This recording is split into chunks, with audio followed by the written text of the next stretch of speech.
ይሄ ኢፌክት እንዴት እንደሚሰራ ላሳያችሁ። በመጀመሪያ ስልካችንን ወደ ካሜራው እንደመወርወር እናደርግና ከዛ እንመልሰዋለን።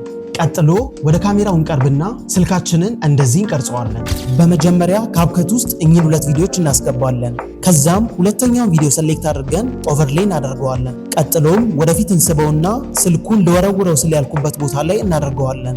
ይሄ ቪዲዮ ሰሌክትድ እንደሆነ ከታች ሪሙቭ ባክግራውንድ እንለውና ከስተም ሪሙቫሉ መርጠን ስልክና እጄን ሰሌክት እናደርግና ራይቷን እነካለን። እንደዚህ አድርገን ስኬሉን እናሳንስና ከላይኛው ክሊፕ ጋር አላይን እናደርገዋለን።